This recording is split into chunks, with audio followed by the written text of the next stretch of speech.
Tengo escondidas joyas valuadas en 10 millones de dólares en un lugar que ningún agente federal, ningún sicario y ninguna esposa celosa ha podido encontrar en 15 años. Diamantes comprados en Antwerp, esmeraldas colombianas del tamaño de mi uña, un collar de rubíes que perteneció a una actriz de Hollywood antes de que Joaquín lo comprara en una subasta privada en Miami, solo para ponérmelo en el cuello una noche y decirme que yo lo hacía brillar más que ella. 10 millones de dólares en piedras preciosas, que son el único testimonio silencioso de lo que fui, de lo que viví y de lo que sobreviví.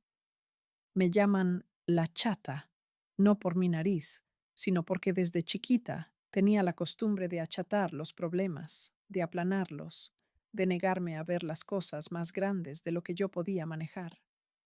Ese mecanismo me salvó la vida varias veces. También me destruyó de maneras que todavía no termino de contar. Esta es mi historia, la que nunca debió salir de mi boca, la que sale hoy porque ya no me queda nada más que perder. Nací en Ahome, Sinaloa, en una familia de clase media baja que tenía la ilusión de ser clase media normal. Mi papá vendía refacciones para carros en un local pequeño sobre la carretera federal. Mi mamá cosía ropa por encargo en la casa. Éramos 4 hermanos, y ninguno pasó hambre, pero tampoco sobró nunca nada.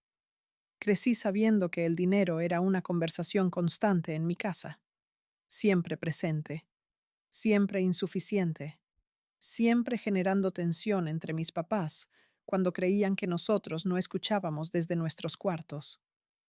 Lo que sí había en mi casa era ambición.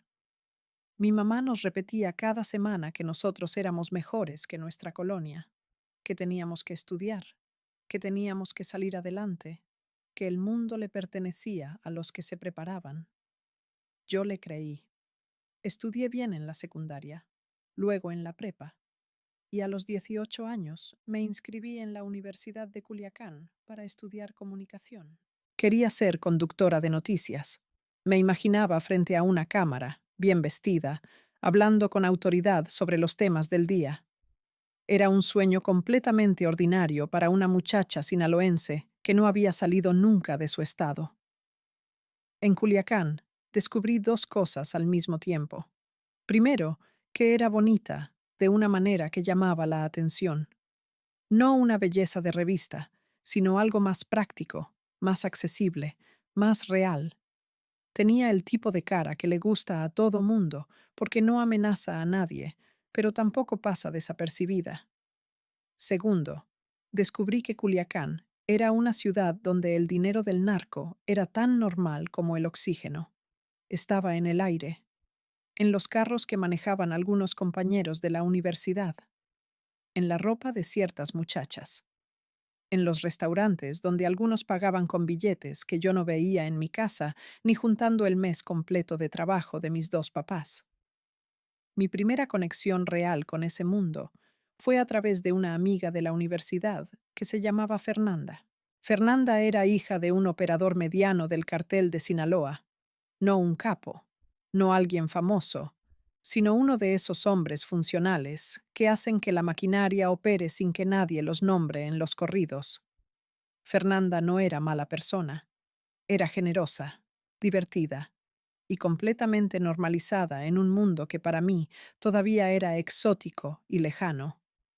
Me invitó a fiestas, fiestas donde había botellas de cristal y buchanas, y comida suficiente para alimentar un barrio, donde la música en vivo costaba más que mi colegiatura semestral, donde los hombres traían relojes que valían más que el carro de mi papá. Yo iba a esas fiestas como observadora al principio. Tomaba poco, hablaba poco, miraba mucho.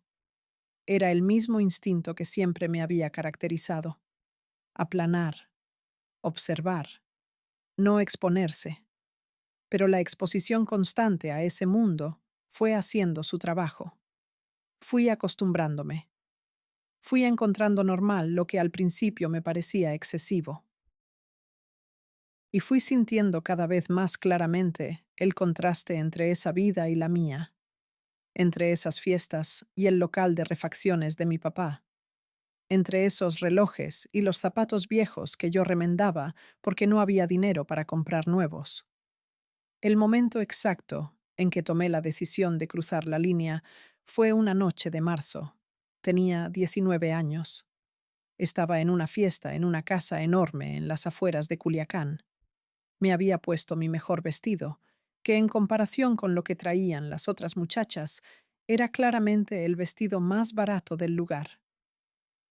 Me paré junto a la barra a tomar agua mineral porque apenas tenía dinero para el camión de regreso y no podía gastar nada. Un hombre se paró a mi lado, como de 40 años, no especialmente guapo, pero con una presencia tranquila y segura que llenaba el espacio. Me ofreció algo de tomar. Le dije que agua estaba bien. Se rió y dijo, primera vez que una muchacha me pide agua en una fiesta así. Le dije que no tomaba. Mentí. Sí tomaba, solo que no tenía dinero y no quería deberle nada a nadie. Platicamos 2 horas. Era inteligente, curioso, preguntaba cosas interesantes. Me preguntó qué estudiaba, qué quería hacer con mi vida, qué me gustaba leer. No me tocó, no me insinuó nada, no hizo nada inapropiado. Al final de la noche me dio su número y me dijo, me gustó platicar contigo. Si algún día quieres seguir la conversación, llámame. Se fue. Yo me quedé con el papel en la mano sin saber todavía quién era. Fernanda me lo dijo en el carro de regreso. El hombre con quien había pasado 2 horas platicando de libros y de sueños era Arturo Beltrán Leiva, el Barbas, uno de los capos más violentos de México. Me quedé sin palabras. Fernanda me miró y me dijo, le gustaste. Eso es bueno o malo, dependiendo de lo que tú quieras. No llamé ese día, ni al siguiente. Tardé 3 semanas en marcar ese número. 3 semanas de pensar, de pesarlo, de hablar conmigo misma en el espejo de mi cuarto de 15 metros cuadrados en la ciudad universitaria. 3 semanas mirando mis zapatos remendados y los vestidos baratos, y el futuro incierto de una muchacha de comunicación en un mercado laboral que no tenía espacio para todos los que estudiaban lo mismo. Marqué el número un martes por la tarde. Contestó al segundo timbrazo. Sabía que ibas a llamar, dijo. Y así comenzó todo. Los primeros meses con Arturo fueron desconcertantes, porque no eran lo que yo esperaba. No hubo violencia inmediata, no hubo presentaciones brutales al mundo del narco. Hubo cenas en restaurantes privados, viajes en avión a ciudades que yo nunca había visitado, ropa nueva, zapatos nuevos, una bolsa que costaba más que 3 meses de renta de mi cuarto universitario. Arturo era generoso de una manera que me abrumaba. No pedía nada a cambio de manera explícita, solo mi compañía, mi conversación, mi presencia. Tardé en entender que eso también era una forma de compra, que la generosidad extrema en ese mundo es una inversión, que cada regalo era un lazo, que cada viaje era una atadura, que cuando finalmente me pidió algo, ya yo estaba tan dentro que decir no era más difícil que saltar de un avión sin paracaídas. Lo que me pidió la primera vez fue simple, que llevara un sobre a una dirección en Guadalajara. Nada más. Un sobre, una dirección, regresar. Fui. Lo entregué. Regresé. Me dio 20,000 pesos en efectivo. 20,000 pesos. Mi papá ganaba 8,000 al mes. Desde ese día no hubo vuelta atrás. Trabajé con Arturo casi 2 años. Durante ese tiempo vi cosas que me cambiaron para siempre y conocí personas que marcarían el resto de mi vida. Entre ellas, al hombre que se convertiría en la figura más importante y más destructiva de toda mi historia. Lo conocí en una reunión en Cuernavaca, una tarde de domingo lluviosa, cuando tenía 21 años y creía que ya lo había visto todo. Estaba muy equivocada. Joaquín Guzmán Loera entró a esa sala y el aire cambió, no de la manera dramática que cuentan en las películas. Cambió de una forma más sutil y más permanente. como cuando abres una ventana y entra una corriente que mueve todo lo que estaba quieto. Me miró una vez, solo una vez, y en esa mirada había una pregunta que yo respondí sin abrir la boca. Esa noche comenzó la historia más larga, más intensa y más cara de mi vida. Cara en todos los sentidos posibles de la palabra. Joaquín me mandó flores al día siguiente. No un ramo comprado en cualquier floristería. Me mandó un arreglo tan grande que no cabía por la puerta del departamento donde me estaba quedando en Cuernavaca. Eran orquídeas blancas y rosas rojas, como 100 flores mezcladas, con una tarjeta que decía solamente, para la muchacha que no necesita presentación, sin firma, sin nombre, como si el gesto solo fuera suficiente explicación de quién lo mandaba. Y lo era. En ese mundo, ese tipo de extravagancia sin firma solo podía venir de una persona. Le pregunté a Fernanda qué debía hacer. Me dijo que dependía de lo que yo quisiera. Si quería ignorarlo, podía hacerlo, pero que ignorar al Chapo tenía consecuencias que ella no me podía garantizar cuáles serían. Si quería responder, que respondiera con cuidado porque ese hombre no era Arturo. No era un capo regional con ambiciones locales. Era el Chapo Guzmán, el hombre que movía más cocaína que ningún otro ser humano vivo en ese momento. El hombre que había escapado de una prisión de máxima seguridad en un carrito de lavandería.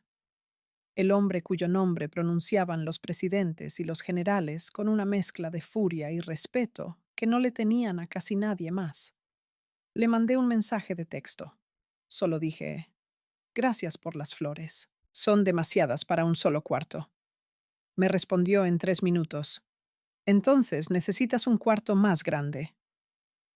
3 días después, tenía un departamento en Guadalajara, amueblado, con guardia permanente afuera, a mi nombre pero pagado por él. Así operaba Joaquín. No preguntaba, no negociaba. Identificaba lo que quería, lo obtenía y lo ponía frente a ti como un hecho consumado. Lo único que te quedaba decidir era si lo aceptabas o lo rechazabas, y rechazar tenía un costo que muy pocos estaban dispuestos a pagar. Yo lo acepté. Me mudé al departamento de Guadalajara con 2 maletas, y la conciencia dividida entre el entusiasmo de tener por primera vez en mi vida un espacio verdaderamente cómodo y el miedo de entender que ese espacio no era un regalo. Era un contrato sin letra chica, porque la letra chica era el mundo entero en que vivíamos. La primera vez que Joaquín me visitó en ese departamento, llegó sin avisar. Eran las 11 de la noche. Yo estaba en pijama viendo televisión, cuando tocaron la puerta. Abrí y era él, solo, sin escolta visible, aunque yo sabía que afuera había hombres armados a distancia prudente. Traía una botella de tequila añejo y 2 vasos. Me dijo, ¿me dejas pasar o me haces esperar afuera? Lo dejé pasar. Esa noche platicamos hasta las 4 de la mañana.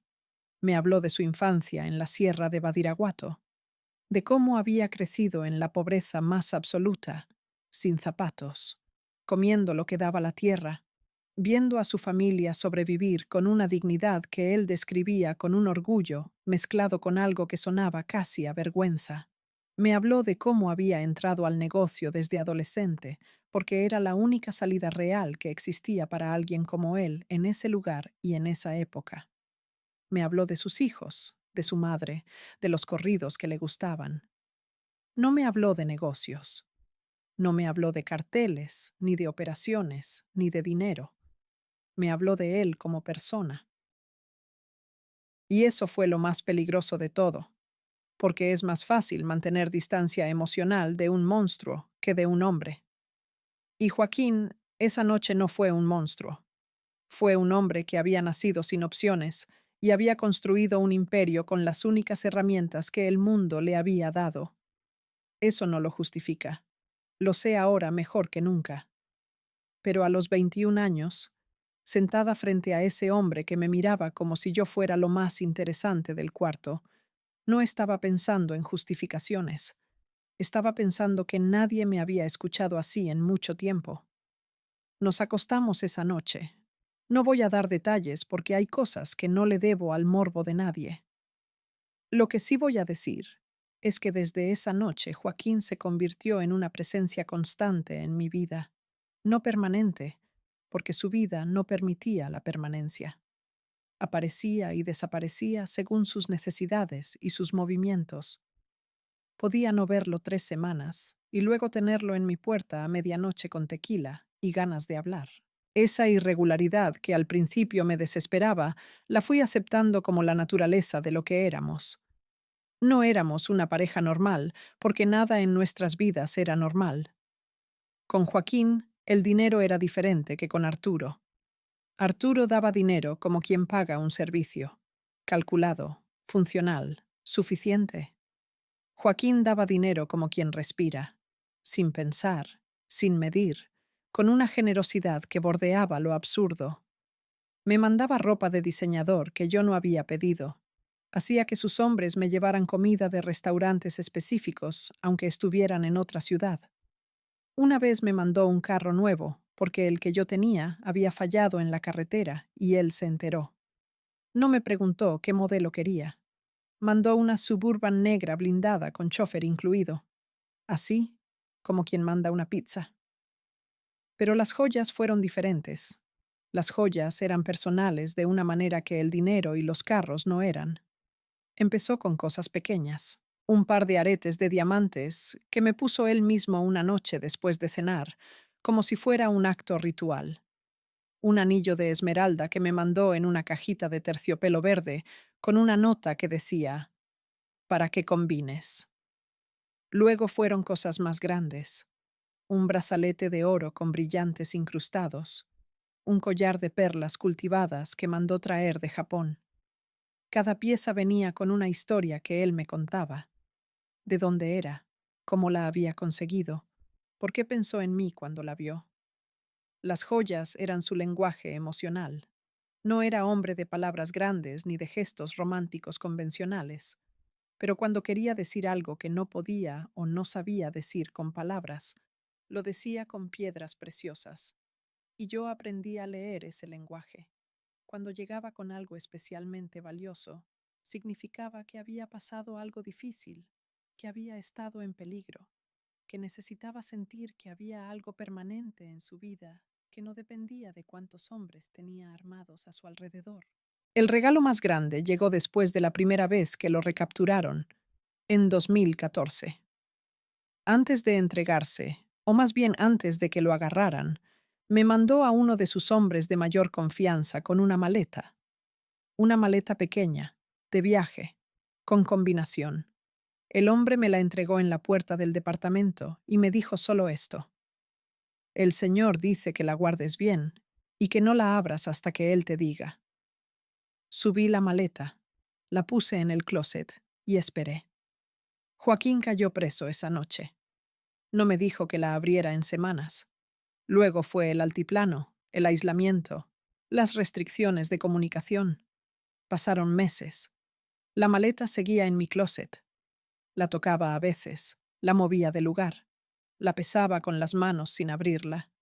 Tenía la combinación escrita en mi cabeza, porque él me la había dicho una semana antes en una conversación que ahora entendía que había sido una despedida preparada. Pero no la abrí. Esperé. La abrí 9 meses después, cuando a través de un canal indirecto me llegó un mensaje de una sola palabra. Ya. Puse la maleta sobre la cama, marqué la combinación y levanté la tapa. Adentro había una bolsa de terciopelo negro y un sobre con mi nombre. En el sobre había una carta escrita a mano, con esa letra grande y apretada de hombre que no aprendió a escribir en la infancia, sino de adulto. La carta decía que lo que había en la bolsa era mío, que no era pago por nada, que era suyo, y me lo daba porque era la persona en quien más confiaba en ese momento, y que si algo le pasaba, definitivamente, quería que yo lo tuviera, porque sabía que yo sabría qué hacer con ello. Abrí la bolsa. Las joyas que cayeron sobre la colcha blanca de mi cama me quitaron el aliento. No exagero. Literalmente me quedé sin respiración por varios segundos. Eran piezas que yo nunca había visto juntas en un solo lugar fuera de una joyería de lujo. Diamantes montados en platino. Esmeraldas en configuraciones que reconocí como trabajo de joyeros europeos. El collar de rubíes que más tarde supe había sido de aquella actriz. Piezas sueltas, anillos, pendientes, brazaletes, todo mezclado en esa bolsa de terciopelo como si alguien los hubiera reunido rápido, en el último momento, sin tiempo para ordenarlos. Los conté esa noche. Los examiné uno por uno bajo la luz de la lámpara de buró. Algunos tenían grabados en la parte de atrás, iniciales, fechas, dedicatorias en idiomas que no reconocí. Cada pieza tenía una historia que yo no sabía y que probablemente nunca sabría.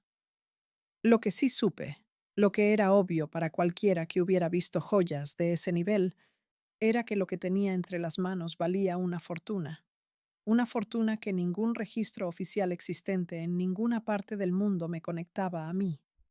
Las guardé. Las escondí en un lugar que no era mi casa, que no era ningún banco, que no era ningún lugar obvio. Un lugar que elegí con la misma lógica fría con que había aprendido a tomar decisiones en ese mundo. Y desde ese día cargué con ese secreto como cargo con todos los demás, en silencio, hacia adelante. Pero antes de que llegara ese momento, antes de la maleta y las joyas y el altiplano, hubo años de una vida que necesito contarte, porque sin entender esos años no entiendes por qué terminé donde terminé. Años de lujo obsceno, de violencia normalizada, de fiestas que duraban días, de ver cosas que no se pueden describir sin que el que escucha pierda algo de su fe en la humanidad. Años en que fui testigo de un mundo que funciona con reglas completamente diferentes a las que el resto de la gente asume que gobiernan la realidad. El primer año con Joaquín como figura central de mi vida fue una inmersión total. Dejé la universidad. No hubo una decisión formal. Una mañana simplemente no fui, y luego pasaron días y semanas, y nunca regresé. Mi mamá preguntó. Le dije que había conseguido trabajo en una empresa de comunicación. Ella quiso creerme, y la dejé creer. Mi papá nunca preguntó, porque creo que en el fondo sabía que las respuestas que yo tenía eran respuestas que él no quería escuchar. Viajé por primera vez fuera de México ese año. Fui a Miami, a Nueva York, a Las Vegas, no de turista, como acompañante de hombres que iban a esas ciudades a mover dinero, a comprar propiedades, a reunirse con socios americanos que nunca hubieran admitido en público que hacían negocios con el cartel de Sinaloa. Yo era el elemento decorativo que hacía que todo pareciera más normal. Una pareja bien vestida en un hotel de lujo llama menos la atención que un hombre solo con maletines. Aprendí a moverme en esos espacios, a hablar con recepcionistas de hoteles 5 estrellas, con vendedores de joyerías de lujo, con personal de aeropuertos privados. Me convertí en una actriz de tiempo completo, cuyo único papel era parecer exactamente lo que no era. En Las Vegas fue donde vi por primera vez la dimensión real del dinero que manejaba Joaquín. Estábamos en un casino privado, no de los que cualquiera puede entrar, sino uno de esos espacios que existen dentro de los casinos grandes para clientes con fortunas que el casino no puede permitirse perder. Joaquín jugó esa noche algo así como $3 millones en fichas, no en una sesión larga, en 3 horas. Ganó parte, perdió el resto. Al final de la noche había perdido como $1.200.000. Se levantó de la mesa, me tomó del brazo y me dijo, ¿tienes hambre? Como si acabara de perder el cambio de un café. Esa noche entendí que para él, $1 millón era lo que para mi papá eran 100 pesos. Una cantidad real, pero no significativa. Una cantidad que se reponía sola al día siguiente, sin esfuerzo notable. Esa escala de dinero hace algo a la mente. Te desconecta de la realidad económica del resto del mundo. Empiezas a ver los precios de las cosas como números abstractos que no tienen relación con ningún esfuerzo humano reconocible. Una bolsa de $20,000 no es $20,000. Es nada. Un viaje a Europa en avión privado no tiene precio porque el precio no es una variable relevante. Todo se convierte en extensiones del poder, no del dinero. El dinero era solo la forma visible del poder, y el poder era lo único que importaba. Yo me intoxiqué con ese poder de segunda mano, porque yo no tenía poder propio. Era el poder de él reflejado en mí. Pero ese reflejo era suficiente para que en ciertos círculos la gente me tratara diferente, para que puertas se abrieran, para que nadie me dijera que no, para que yo pudiera caminar por ciertos espacios con una seguridad que ninguna muchacha de Ajome con zapatos remendados debería tener. Y en medio de ese mundo de excesos y poder y dinero infinito, empecé a ver la maquinaria real que lo sostenía. No los corridos, no las fiestas, no los relojes. La maquinaria de sangre y miedo que hacía posible todo lo demás. Y lo que vi en esos años es lo que me persigue todavía hoy cuando intento dormir. La primera vez que vi torturar a un hombre en presencia de Joaquín, tenía 22 años y llevaba casi un año siendo parte de su mundo más cercano. Fue en un rancho en la Sierra de Durango, un lugar al que llegamos después de 4 horas de camino en terracería, subiendo por veredas que mi estómago no olvidará nunca. Era una noche de noviembre. Hacía frío de verdad, ese frío húmedo de la sierra que se mete en los huesos. Había como 20 hombres armados en el rancho, fogatas encendidas, música norteña sonando desde una camioneta. Parecía una reunión normal, hasta que sacaron al hombre del gallinero donde lo tenían encerrado. Era un muchacho joven. No tendría más de 25 años. Delgado, con ropa sucia, los ojos hinchados de tanto llorar o de golpes, no pude distinguir cuál. Lo sentaron en una silla de madera en medio del patio. Joaquín salió de la casa con un vaso de whisky en la mano. Caminó despacio hacia el muchacho y se paró frente a él mirándolo durante un tiempo que se sintió eterno. El muchacho temblaba, no del frío, del miedo. Joaquín le preguntó con una voz completamente normal, casi conversacional: ¿Dónde está el dinero? El muchacho dijo que no sabía de qué dinero hablaba. Joaquín tomó un sorbo de whisky. Le hizo una seña a uno de sus hombres. Lo que siguió durante la siguiente hora no lo voy a describir en detalle, porque hay límites que no necesito cruzar para que entiendas lo que viví. Lo que sí voy a decir es que al final de esa hora, el muchacho había confesado dónde estaba el dinero, había dado 3 nombres de personas involucradas y había rezado el rosario completo 2 veces en voz alta. Joaquín escuchó todo, terminó su whisky y le dijo a sus hombres una sola palabra.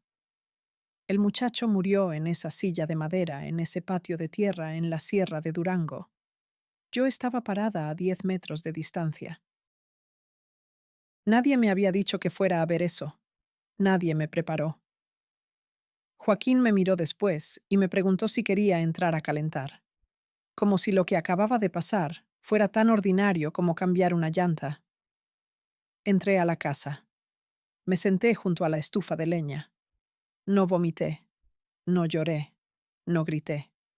Me quedé ahí con los ojos fijos en las llamas pensando que si lloraba o demostraba cualquier debilidad, algo malo podía pasarme.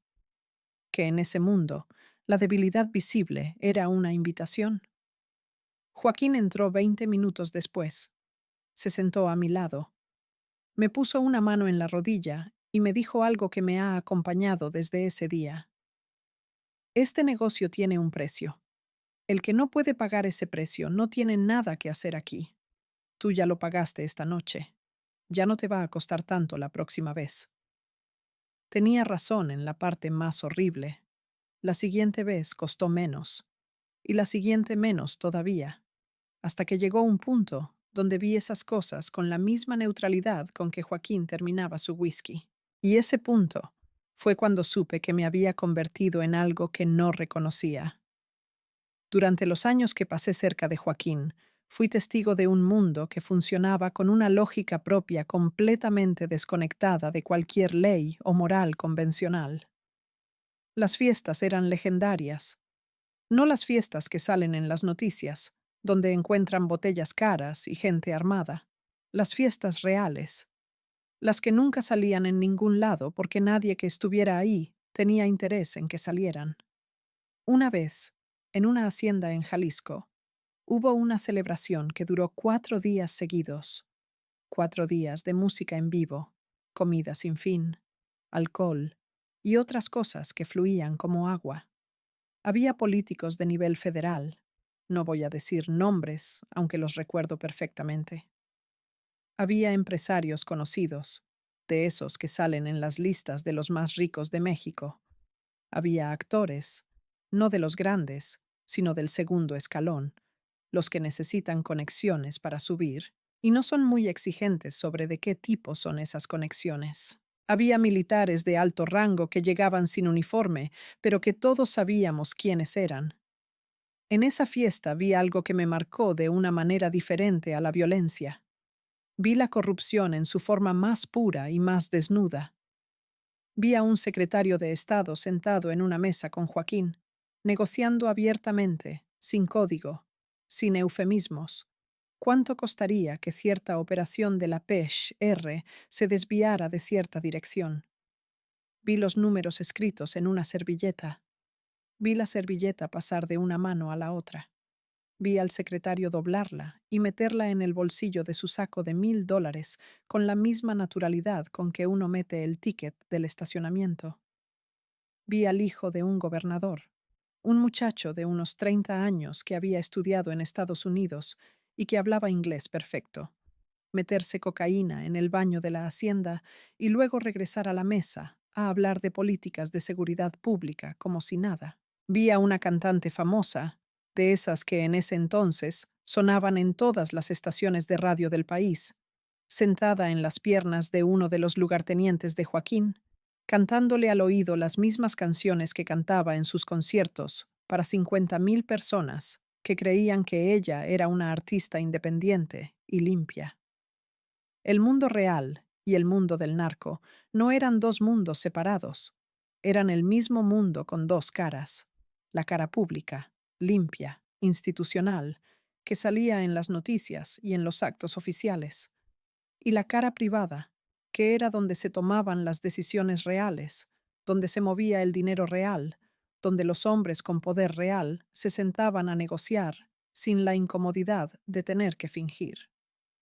Yo navegaba entre esas dos caras con una habilidad que fui desarrollando sin darme cuenta.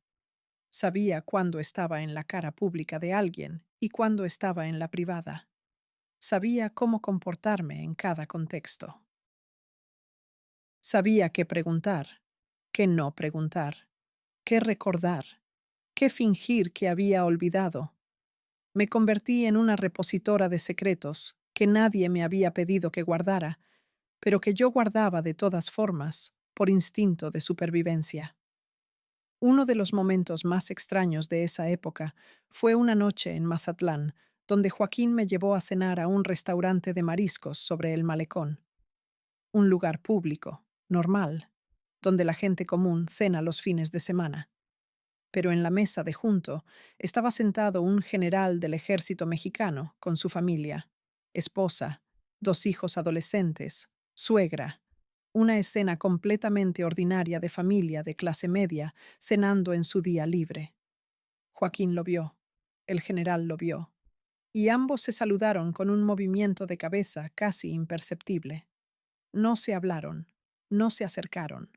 Solo ese gesto mínimo que yo intercepté porque estaba mirando a Joaquín cuando ocurrió. Después le pregunté quién era. Me dijo el nombre. Luego me dijo cuánto le pagaban al mes por información sobre operativos militares en 3 estados. La cifra era mayor que el sueldo anual oficial de ese general. Le pagaban más por traicionar a su institución de lo que su institución le pagaba por servirla. Esa cena con la familia del general a 1 metro de distancia, con los niños pidiendo el postre y la suegra quejándose del calor, fue una de las imágenes más perturbadoras que guardo de esa época, porque resumía perfectamente la dualidad de todo, la normalidad absoluta en la superficie, el podrido absoluto debajo. Con Joaquín también conocí el lado internacional del negocio. Viajé con él o como su emisaria a Colombia 3 veces. En Medellín me reuní con proveedores que manejaban toneladas de cocaína con la misma actitud empresarial con que un fabricante de zapatos habla de su producción mensual. Hombres de traje, con oficinas, con asistentes, con agendas. El narco colombiano de ese nivel no se parecía en nada a la imagen de violencia descontrolada que proyectan las series de televisión. Era frío, calculador, corporativo, y más peligroso por eso. En uno de esos viajes a Colombia, fui testigo de una negociación que determinó el precio de la cocaína en Estados Unidos durante 6 meses. Sentada en una sala de juntas en un edificio de oficinas en Bogotá, con aire acondicionado y café servido por una asistente que no sabía o fingía no saber en qué tipo de reunión estaba. Los hombres hablando de kilogramos y porcentajes y rutas de la misma manera en que hablan los ejecutivos de cualquier corporación multinacional. Y yo ahí, tomando café, siendo la única mujer en la sala, sabiendo que lo que se decidía en esa mesa iba a llegar convertido en polvo blanco a las narices de millones de personas en Chicago, en Los Ángeles, en Nueva York. Esa imagen me persiguió durante tiempo, la abstracción de la violencia, porque en esa sala de juntas no había sangre, no había cadáveres, no había cuernos de chivo, ni gritos, ni torturas, solo hombres de negocios negociando márgenes. Pero cada kilo que se acordó en esa reunión traía consigo una cadena de destrucción que iba desde los campesinos colombianos que cultivaban la coca hasta los adictos americanos que morían sobredosificados en baños de departamentos baratos. La sala de juntas era el punto más distante de esa cadena, y también era donde se decidía todo. Cuando regresé de Colombia la tercera vez, Joaquín me preguntó qué pensaba del negocio ahora que lo había visto desde ese lado. Le dije la verdad, que me parecía más frío de lo que imaginaba, más parecido a un negocio normal de lo que nadie afuera creía. Sonrió y me dijo, es exactamente lo que es, un negocio. El que lo trata como negocio sobrevive, el que lo romantiza termina muerto o preso. Le pregunté en cuál categoría se ponía él. Me miró un momento y dijo, en las dos, dependiendo del día. Esa respuesta me dijo más sobre Joaquín que cualquier otra cosa que me dijo en todos los años que lo conocí, porque era honesta de una manera en que él raramente era honesto. Reconocía que su propio mundo lo había atrapado también, que él no era solo el carcelero del negocio, sino también su prisionero, que la misma maquinaria que había construido lo necesitaba a él tanto como él la necesitaba a ella, y que ninguno de los dos podía soltarse sin consecuencias catastróficas. Durante esos años también conocí a otros capos que orbitaban alrededor de Joaquín. Al Mayo lo vi varias veces, siempre discreto, siempre calculador, siempre el más calmado en cualquier cuarto. A los Beltrán Leiva, que en ese entonces todavía eran aliados, los conocía desde antes por Arturo, agente del cártel del Golfo con quienes Joaquín mantenía una paz tensa y negociada que todos sabíamos que era temporal. Y conocía a las otras mujeres, porque sería deshonesta si dijera que yo era la única. Joaquín tenía esposas, amantes, mujeres en diferentes ciudades que cumplían diferentes funciones en su vida. Algunas lo sabían y lo aceptaban, otras no lo sabían. Yo lo sabía y lo aceptaba porque no tenía alternativa real, y porque había llegado a un punto donde mi vida estaba tan entrelazada con la suya que imaginar una separación limpia era como imaginar separar el agua de la sal. Con algunas de esas mujeres tuve encuentros incómodos. Una vez, en una casa de Culiacán, llegó sin avisar una mujer que claramente también tenía llaves y confianza en ese espacio. Nos vimos las dos en la cocina y el silencio duró exactamente 3 segundos antes de que ambas entendiéramos la situación completa. No hubo drama, no hubo gritos ni jalones de cabello. Nos miramos. Ella se sirvió agua del refrigerador. Yo seguí preparando lo que estaba preparando. Y las dos fingimos que la situación era perfectamente normal, porque en ese mundo lo era. El drama era para las que no entendían las reglas. Las que las entendíamos funcionábamos con una frialdad que desde afuera parecía insensibilidad y desde adentro era simplemente supervivencia. Las joyas se fueron acumulando con el tiempo. Cada vez que Joaquín volvía de un período largo de ausencia, traía algo. Cada vez que había pasado algo peligroso y había sobrevivido, aparecía con una caja de terciopelo. Fui aprendiendo a leer el valor de las piezas, a distinguir entre joyería cara y joyería de verdad, entre piedras reales y imitaciones sofisticadas. Joaquín nunca daba imitaciones. Todo lo que me dio era real y certificable por cualquier experto en el mundo. Un día me preguntó si sabía por qué me daba joyas en lugar de dinero en efectivo. Le dije que no. Me explicó con esa lógica práctica que tenía para todo. El efectivo se rastrea, se confisca, se pierde. Los bienes inmuebles están registrados y pueden ser congelados, pero las joyas, guardadas discretamente, sin facturas ni registros, son invisibles para cualquier sistema. Son valor puro, portátil, universal. En cualquier país del mundo, en cualquier idioma, una esmeralda de calidad vale lo que vale. No necesitas explicar su origen. No necesitas justificar su posesión si nadie sabe que la tienes. Me estaba enseñando a guardar valor fuera del sistema. Me estaba dando un seguro de vida en forma de piedras preciosas. Y yo lo guardé, lo cuidé, lo escondí con la precisión que él mismo me había enseñado, porque aunque en ese momento no podía imaginar el futuro que me esperaba, algo en mí sabía que ese futuro iba a necesitar recursos que ningún sistema oficial pudiera confiscar. Lo que no sabía era que ese mismo futuro también iba a poner a prueba cada límite que creía tener, que las joyas iban a ser lo único que me quedaría después de que todo lo demás se derrumbara, y que el derrumbe estaba más cerca de lo que cualquier cosa en mi vida me había preparado para enfrentar. El primer síntoma de que algo estaba mal no fue una amenaza ni una confrontación, fue un silencio. Joaquín dejó de contactarme durante 21 días seguidos en el verano de 2013. No era la primera vez que desaparecía por periodos largos. Ese era parte del ritmo de su vida. Pero esta vez era diferente.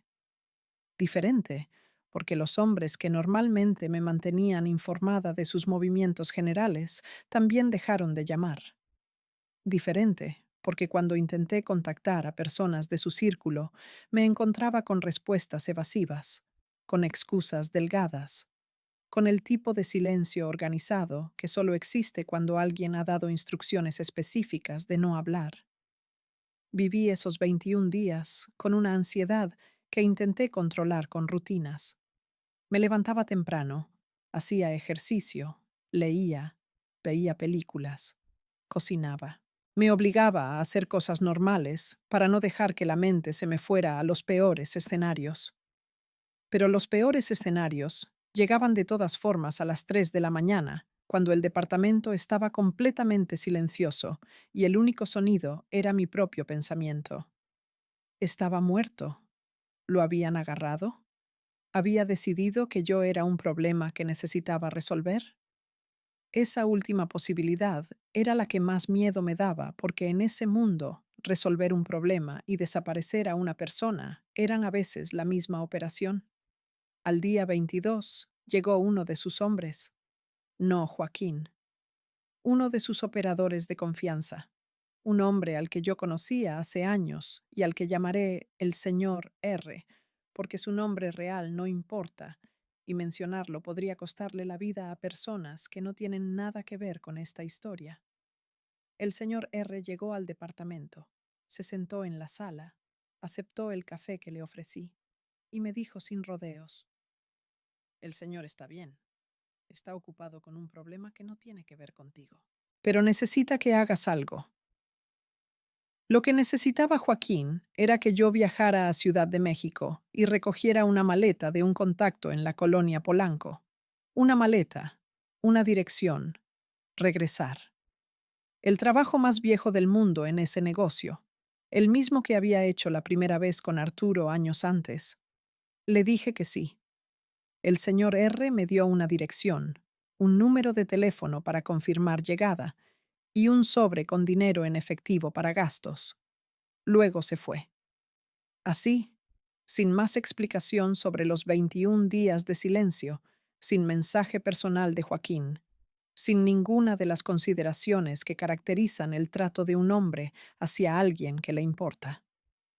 Ese momento debió ser mi señal de alerta máxima, pero no lo fue, porque ya llevaba suficiente tiempo en ese mundo como para haber normalizado exactamente ese tipo de trato. La ausencia de consideración personal no me pareció una señal de peligro, me pareció la naturaleza del negocio. Y esa normalización era exactamente lo que ese mundo necesitaba de mí para seguir usándome. Viajé a Ciudad de México, recogí la maleta, no la abrí, regresé a Guadalajara y se la entregué al señor R. Nunca supe qué contenía, nunca lo pregunté. Esa noche, por primera vez en 21 días, me llamó Joaquín. Su voz sonaba cansada pero calmada. Me dijo que había estado en un lugar sin comunicación por razones de seguridad. Me dijo que la maleta era importante y que lo que yo había hecho le había facilitado mucho las cosas. Me dijo que pronto nos veríamos. Nos vimos 2 semanas después. Llegó al departamento de Guadalajara de madrugada, como siempre, sin aviso previo. Pero esta vez algo en él era diferente. Estaba más delgado, tenía ojeras profundas. Los ojos que siempre habían tenido esa calma calculadora ahora mostraban algo que yo nunca le había visto. No era miedo exactamente, era agotamiento. El agotamiento de un hombre que lleva demasiado tiempo cargando demasiadas cosas, sin poder soltar nada. Me trajo joyas esa noche, un conjunto completo, collar, aretes y anillo, de zafiros azules montados en oro blanco. Las puso sobre la mesa del comedor frente a mí y dijo: para que sepas que no me olvidé de ti mientras estaba ocupado. Las tomé, las miré, y por primera vez desde que lo conocía, me pregunté en silencio qué significaban realmente. Si eran afecto genuino, o eran lo mismo que le daba a sus hombres cuando los mandaba a hacer trabajos peligrosos. Una compensación, un pago diferido por servicios que nadie había contratado formalmente, pero que todos entendían que se esperaban. No dije nada de eso en voz alta. Lo guardé en ese lugar mental donde guardaba todo lo que no podía procesar en el momento. Y seguimos la noche como siempre. Pero algo había cambiado. Una grieta pequeña en la estructura de lo que éramos se había abierto esa noche, y yo lo sabía, aunque no quisiera mirarlo directamente. Los meses siguientes fueron los más tensos que había vivido en ese mundo. Joaquín estaba más paranoico que nunca. Cambiaba de teléfono cada 3 días. Variaba sus rutas constantemente. Reducía el círculo de personas con acceso directo a él. Empezó a hablar de traiciones con una frecuencia que antes no era característica en él.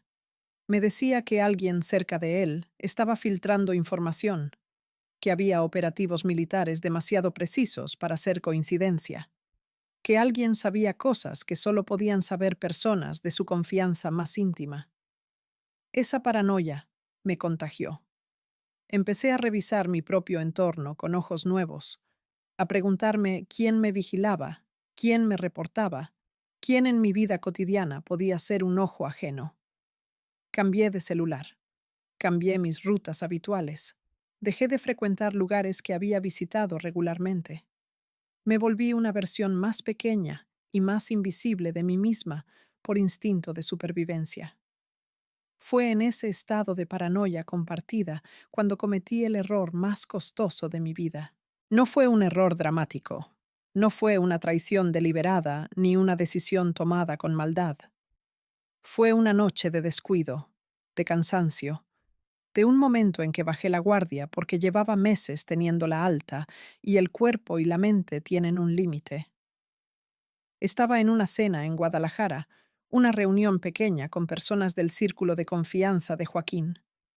Había tomado más de lo que era prudente. Estaba relajada de una manera que no podía permitirme, pero que esa noche no pude evitar. Y en una conversación que empezó inocente y se fue tornando más sustancial de lo que debía, dije algo que no debí decir. Mencioné una ubicación específica donde Joaquín había estado recientemente. No la di como información estratégica, no la ofrecí deliberadamente. Salió en el contexto de una conversación sobre un lugar que yo había visitado, una referencia geográfica que en cualquier otra conversación hubiera sido completamente inocua. Pero uno de los hombres en esa mesa no era quien yo creía que era, o era quien yo creía que era, pero además era algo más. Eso lo supe 3 semanas después, cuando esa ubicación apareció en un operativo. No agarraron a Joaquín. Se movió a tiempo como siempre lo hacía. Pero el operativo fue demasiado preciso para ser casualidad. Y cuando Joaquín investigó de dónde había salido la información, el hilo llegó hasta esa cena. Y de esa cena llegó hasta mí. El día que me enteré de que Joaquín sabía que la filtración venía de mi lado, fue el día más aterrador de mi vida. Me lo dijo el señor R, no con amenaza directa, sino con esa forma indirecta que usan los hombres de ese mundo cuando te están advirtiendo que estás en el límite entre la vida y lo que viene después. Me dijo, el señor está muy molesto con lo que pasó. Está investigando. Tú sabes lo que eso significa. Lo sabía perfectamente. Investigar en el vocabulario de Joaquín no era un proceso judicial con presunción de inocencia. Era identificar al culpable y actuar en consecuencia. Yo pasé las siguientes 48 horas sin dormir, pensando qué hacer. Podía esperar a que Joaquín me llamara y enfrentar su juicio. Podía huir, pero huir de Joaquín sin su permiso y con el conocimiento que yo tenía era una sentencia de muerte ejecutable en cualquier momento, en cualquier lugar del mundo. Podía buscar a alguien que intermediara, que explicara que había sido un error involuntario, que hablara en mi favor. Pero ¿quién? En ese círculo todos eran su gente primero y cualquier otra cosa después. Elegí enfrentarlo, no porque fuera valiente, sino porque era la única opción que me daba alguna posibilidad real. Pedí verlo. Tardaron 2 días en darme respuesta. Cuando llegó, fue simple. Que me presentara en una dirección en Culiacán, al día siguiente a las 10 de la mañana. Esa noche, empaqué lo esencial: documentos, algo de ropa, el dinero en efectivo que tenía disponible. Las joyas ya estaban en su escondite desde hacía meses, inaccesibles para cualquiera que no supiera exactamente dónde buscar. Si algo me pasaba en esa reunión, al menos eso estaba seguro. Si salía bien, podría recuperarlas. Si no salía bien, nadie las encontraría nunca. Esa era la naturaleza del escondite que había elegido, diseñado para sobrevivir cualquier escenario, incluyendo mi propia desaparición. Llegué a Culiacán a la hora indicada. La dirección era una casa en una colonia residencial normal, nada que llamara la atención desde afuera. Me hicieron pasar a una sala. Esperé 20 minutos sola. Luego entró Joaquín. Su cara cuando entró me dijo todo. No traía la expresión de la rabia caliente que le había visto en momentos de conflicto inmediato. Traía algo peor. Traía la frialdad de una decisión ya tomada. esa frialdad que yo había visto en su cara antes de ordenar cosas que no tenían retroceso. Se sentó frente a mí. No me ofreció nada de tomar. No hubo preliminares. Me miró y me dijo, «Cuéntame qué pasó esa noche». Y yo le conté todo, exactamente como había sido, sin adornar, sin minimizar, sin mentir, porque mentirle en ese momento hubiera sido el error definitivo. Él podía perdonar un descuido involuntario. No podía ni quería perdonar una mentira deliberada cuando ya tenía la verdad en la mano. Cuando terminé de hablar, guardó silencio durante lo que me parecieron varios minutos. Luego dijo, ¿sabes cuántas personas han muerto por información que salió de descuidos como el tuyo? Le dije que no sabía el número exacto, pero que entendía el peso de lo que había pasado. No lo entiendes, me dijo. Si lo entendieras no hubiera pasado. Tenía razón y no lo refuté. Lo que siguió fue una conversación que duró 2 horas y que redefinió completamente los términos de lo que éramos. Joaquín no me mató esa tarde, pero tampoco me perdonó en el sentido verdadero de la palabra. Lo que hizo fue algo que en cierta forma fue más cruel que cualquiera de las dos opciones anteriores. Me dijo que yo seguía siendo útil, que lo que había pasado había sido un error que podía atribuirse al alcohol y al descuido, y no a una traición deliberada, pero que las cosas entre nosotros habían cambiado de manera permanente, que yo seguía bajo su protección, pero que esa protección ahora tenía condiciones que antes no tenía, que mi movimiento, mis comunicaciones, mis contactos, iban a ser monitoreados de una forma más estrecha, que efectivamente yo seguía viva, seguía libre, seguía con acceso a los recursos que él me había dado, pero que ese acceso ahora era una correa. Y él tenía el otro extremo. Salí de esa casa en Culiacán, convertida en algo diferente a lo que había entrado. Había entrado como amante, como confidente, como una mujer que dentro de todas las limitaciones del mundo en que vivía, tenía algo parecido a una posición. Salí como alguien vigilada, como alguien cuya libertad era un privilegio revocable en cualquier momento, como alguien que había cruzado una línea sin saber que existía y que ahora vivía en el lado equivocado de ella sin posibilidad de regreso. Manejé de regreso a Guadalajara en silencio total. 4 horas de carretera sin música, sin radio, sin nada. Solo el sonido del motor y mis pensamientos que giraban en círculos sin encontrar salida. Pensé en la angostura, en mi mamá, en los zapatos remendados, en el local de refacciones de mi papá. Pensé en todos los momentos en que había tenido la oportunidad de tomar una dirección diferente y no la había tomado. Pensé en el departamento de Guadalajara que no era mío, aunque estuviera a mi nombre. En el carro blindado que no era mío, aunque lo manejara yo. En las joyas escondidas que sí eran mías, pero que no podía usar, ni mostrar, ni vender, sin levantar preguntas que no tenía respuestas limpias para contestar. Y pensé en algo que me había negado a pensar durante años, en la posibilidad de que toda esa vida que había construido, todo ese poder de segunda mano, toda esa seguridad prestada, se derrumbara de un momento a otro, no gradualmente, de golpe, como se derrumban las cosas en ese mundo, sin aviso, sin proceso, con la misma velocidad y la misma inevitabilidad con que llega una camioneta a medianoche de la que bajan hombres que no vienen a platicar. Llegué al departamento, entré y me senté en el piso de la sala, no en el sofá, en el piso. No sé por qué el piso. Tal vez porque el piso es el punto más bajo, y yo necesitaba estar en el punto más bajo para poder pensar con claridad. Me quedé ahí durante una hora larga mirando la pared de enfrente y aceptando por primera vez, sin anestesia, sin mecanismo de defensa, sin el achatar los problemas que me había dado el apodo, lo que realmente era mi vida. Era una trampa. Había sido siempre una trampa dorada, cómoda, llena de joyas y viajes y poder prestado. Pero trampa al fin. Y yo había entrado con los ojos abiertos, creyendo que era suficientemente lista para salir cuando quisiera. Y resulta que no, que nadie es suficientemente listo para eso.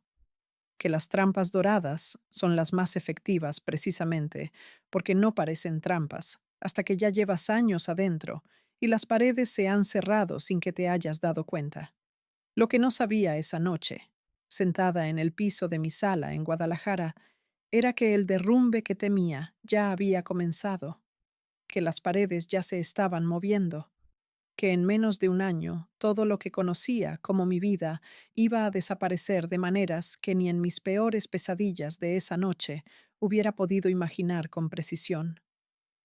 Joaquín cayó preso en febrero de 2014 y mi mundo se derrumbó en cámara lenta durante los meses siguientes con la precisión de un edificio al que le han quitado las columnas una por una. No fue inmediato, no fue un solo golpe. Fue una serie de pérdidas pequeñas que al principio parecían manejables y que acumuladas se convirtieron en una avalancha que no dejó nada en pie. Primero, dejaron de llegar los pagos mensuales que cubría el departamento de Guadalajara. Luego, el chofer de la suburban blindada recibió instrucciones de reportarse con otra persona. Luego, los hombres que cuidaban mi edificio desaparecieron una mañana sin dejar mensaje. Cada cosa por separado podía tener una explicación lógica. Juntas significaban una sola cosa, que sin Joaquín libre yo no era nadie en esa estructura. Era un accesorio que funcionaba cuando él funcionaba y que se volvía irrelevante cuando él no estaba. Intenté activar los contactos que había acumulado durante años. Llamé a personas del círculo de confianza de Joaquín. Algunos no contestaron. Otros contestaron con esa cortesía fría que es peor que el silencio, porque te dice exactamente cuánto has caído sin decirlo con palabras. El señor R contestó una vez. Me dijo que las cosas estaban difíciles para todos, que tuviera paciencia, que en cuanto se reorganizara la situación se me avisaría. No me volvió a contestar después de esa llamada. Su número dejó de existir 3 días después. Cambió de teléfono sin darme el nuevo. Ese fue el último contacto real que tuve con alguien del mundo de Joaquín. Me quedé sola en Guadalajara con el dinero en efectivo que tenía guardado en el departamento, que era suficiente para varios meses, pero no para siempre. Sin protección, sin estructura, sin el apellido prestado que durante años había sido mi escudo invisible. Era como si alguien hubiera apagado un interruptor y de repente yo volviera a ser la muchacha de Ajome con zapatos remendados, solo que ahora con un pasado que no podía contar y un presente que no sabía cómo navegar sola. El miedo que sentí en esas semanas era diferente a todos los miedos anteriores. Antes tenía miedo de cosas específicas, de un operativo, de una traición, de una decisión de Joaquín. Ahora tenía miedo de todo y de nada al mismo tiempo. Miedo difuso, sin forma, que llenaba cada cuarto del departamento y que no me dejaba dormir ni estar despierta con tranquilidad. Instalé 3 cerraduras nuevas en la puerta. Compré una pistola en el mercado negro, algo que nunca antes había necesitado porque siempre había tenido hombres armados a mi alrededor. Dormía con la pistola bajo la almohada y me despertaba 3 veces por noche con el corazón desbocado por ruidos que resultaban ser el viento o el vecino del piso de arriba caminando. Fue en ese periodo de vulnerabilidad cuando cometí el segundo error grande de mi vida. Si el primero fue el descuido de aquella cena que casi me cuesta la vida con Joaquín, el segundo fue confiar en alguien que no merecía esa confianza, en un momento en que mi necesidad de confiar en alguien era más grande que mi capacidad de evaluar correctamente a las personas. Su nombre era Daniel. Lo había conocido años antes, en uno de los eventos del círculo de Joaquín. Era abogado, o decía ser abogado, un hombre de unos 45 años, educado, articulado, con una apariencia de respetabilidad que en ese mundo siempre debería ser motivo de sospecha inmediata, pero que yo en ese momento necesitaba creer. Me buscó cuando supo que Joaquín estaba preso y que yo estaba sola. Dijo que tenía formas de ayudarme a mover recursos, a proteger lo que tenía, a asegurar mi situación legal en caso de que las investigaciones se extendieran en mi dirección. Le conté demasiado. No todo. Nunca le dije dónde estaban las joyas. Ese secreto lo he guardado con una disciplina que ningún otro secreto de mi vida ha tenido. Pero le conté suficiente sobre mi situación financiera, sobre mis conexiones, sobre las operaciones en las que había participado, como para darle una cantidad de información que en las manos equivocadas era un arma. Y sus manos eran exactamente las equivocadas. Daniel trabajaba para los Beltrán Leiva, que para ese entonces ya eran enemigos declarados del cartel de Sinaloa.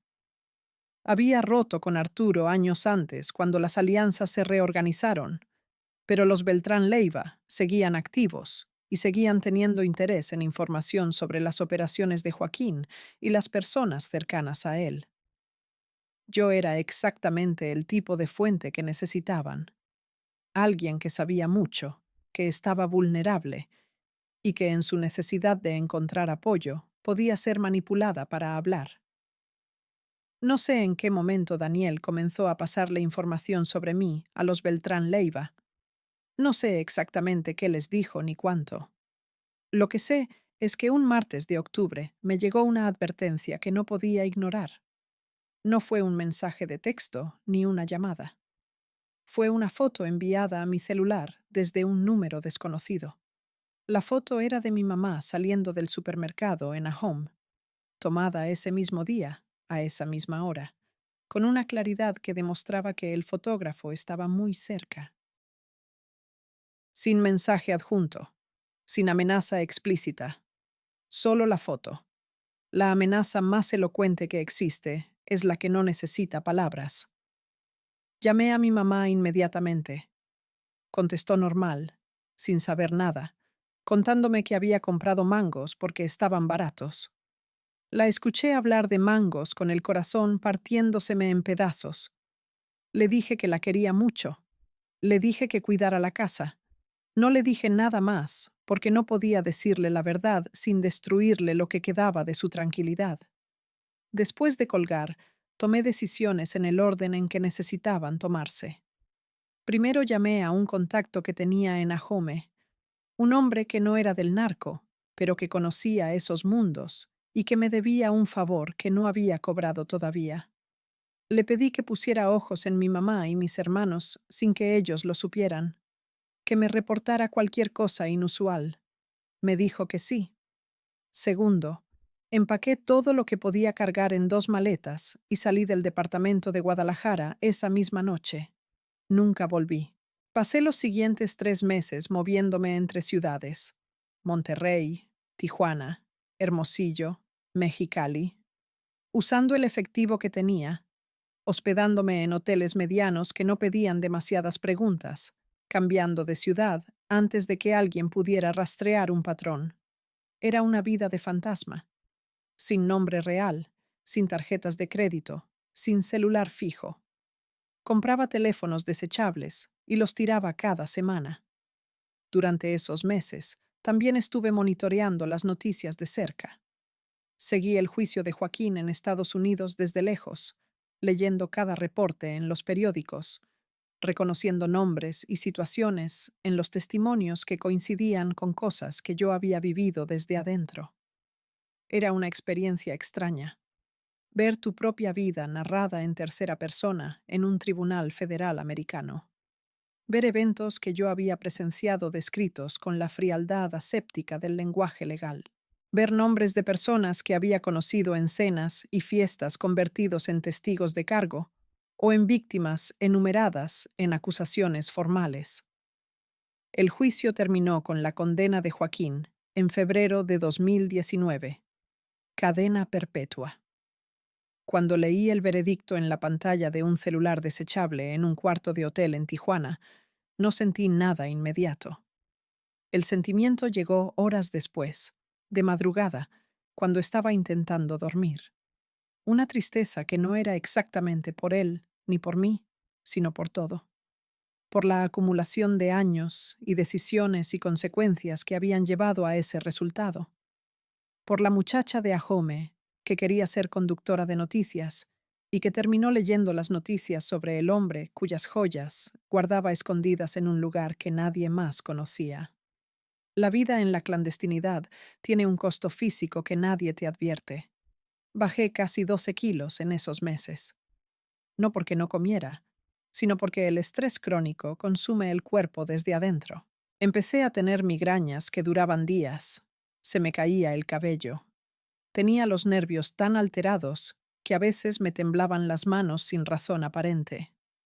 El cuerpo lleva la cuenta de todo lo que la mente intenta ignorar y en algún momento presenta la factura completa sin posibilidad de pago a plazos. Consideré entregarme a las autoridades mexicanas varias veces durante esos meses. Cada vez que lo consideraba, llegaba a la misma conclusión. Las autoridades mexicanas no eran un refugio, eran otra variable en el mismo sistema corrupto que había conocido desde adentro. Entregarme a la PGR o a la Policía Federal era potencialmente entregarme a personas que trabajaban para los mismos carteles de los que intentaba alejarme. El riesgo de que mi información llegara a oídos equivocados antes de que llegara a oídos que pudieran protegerme era demasiado alto. La opción americana era diferente, pero también complicada. No tenía ciudadanía americana. Tenía algunos recursos en ese lado de la frontera, pero acceder a ellos requería cruzar. Y cruzar con el perfil que yo tenía en ese momento significaba exponerme a un proceso de inmigración que inevitablemente iba a disparar alertas. Si el FBI tenía mi nombre en alguna lista, y era probable que lo tuviera dado mi proximidad con Joaquín durante años, cruzar legalmente era caminar directamente hacia un arresto. Pero el tiempo se estaba acabando. El dinero en efectivo que había sacado del departamento de Guadalajara tenía un límite. Los contactos que podía activar sin exponerme eran cada vez menos, y la amenaza sobre mi familia en Ahome no había desaparecido. Seguía ahí, invisible pero presente, como una deuda que nadie había cobrado todavía, pero que existía en los registros de alguien. La decisión final llegó de la manera más prosaica posible. No fue un momento de claridad dramática ni una revelación. Fue una mañana en Mexicali. Estaba desayunando en una fonda de mala muerte, huevos con frijoles y café negro, y me di cuenta de que llevaba 3 años viviendo así, 3 años corriendo, 3 años sin dormir bien, 3 años sin ver a mi mamá en persona, 3 años siendo nadie en ningún lado, y que podía seguir corriendo otros 3 años y otros 3 después de esos, y al final igual iba a estar en el mismo lugar o en un lugar peor, o podía parar. Parar no significaba entregarme, significaba algo más complicado y más largo, significaba construir una salida real, una que tomara tiempo pero que fuera permanente. Contacté a un abogado americano a través de un intermediario en el que confiaba, un hombre que había hecho ese tipo de trabajo antes, que sabía navegar los espacios entre mundos. Le expliqué mi situación en términos generales, sin dar nombres ni detalles específicos en ese primer contacto. Le pregunté qué opciones existían para alguien con mi perfil. Me dijo que dependía de qué tan valiosa fuera la información que yo tenía y de qué tanto estuviera dispuesta a cooperar. Le dije que tenía información sobre operaciones, rutas, contactos y sobre personas con conexiones en ambos lados de la frontera. Me dijo que eso podía ser suficiente para negociar una entrada legal a Estados Unidos bajo un estatus especial, protección y la posibilidad de una vida nueva. Tardé 4 meses en completar ese proceso. 4 meses de comunicaciones cuidadosas a través del abogado, de verificaciones, de pruebas de que la información que yo tenía era real y verificable. En ese tiempo no crucé a Estados Unidos ni hice nada que pudiera interpretarse como una acción unilateral. Seguí en México, seguí moviéndome, seguí siendo fantasma, pero ahora tenía una dirección, un horizonte que antes no existía. Crucé la frontera un miércoles de madrugada por un punto que no voy a especificar, con documentos que el abogado había gestionado, acompañada de 2 personas que trabajaban para el proceso de mi relocalización. No hubo drama, no hubo arresto, no hubo esposas. Fue casi anticlimático, después de años de anticipar ese momento como algo catastrófico. Simplemente crucé. Me llevaron a una instalación federal donde pasé una semana en entrevistas, firmando documentos, dando información. Y luego me llevaron a un lugar que no voy a describir donde empecé lo que llaman una vida nueva. La vida nueva tiene cosas que la vida anterior no tenía. Silencio real. Noches completas de sueño que no interrumpen pesadillas de hombres armados. Mañanas, sin revisar si alguien sigue mi carro. Comida en restaurantes normales, sin escanear el lugar antes de sentarme. Pequeñas libertades que cualquier persona ordinaria da por sentadas y que para mí son lujos que todavía me sorprenden después de todo este tiempo. También tiene ausencias que no se llenan. No puedo ver a mi mamá con regularidad. Las visitas son complicadas, espaciadas, siempre bajo protocolos que les quitan la espontaneidad que debería tener ver a tu madre. Mis hermanos saben que algo pasó, pero no saben exactamente qué. Y esa nebulosa entre nosotros ha creado una distancia que no sé si algún día podremos cerrar completamente. Soy una persona distinta para cada uno de ellos ahora, no la que conocían y tampoco exactamente la que soy. Algo intermedio sin nombre preciso. Las joyas siguen donde las puse. Siguen ahí, en ese lugar que solo existe en mi memoria, esperando.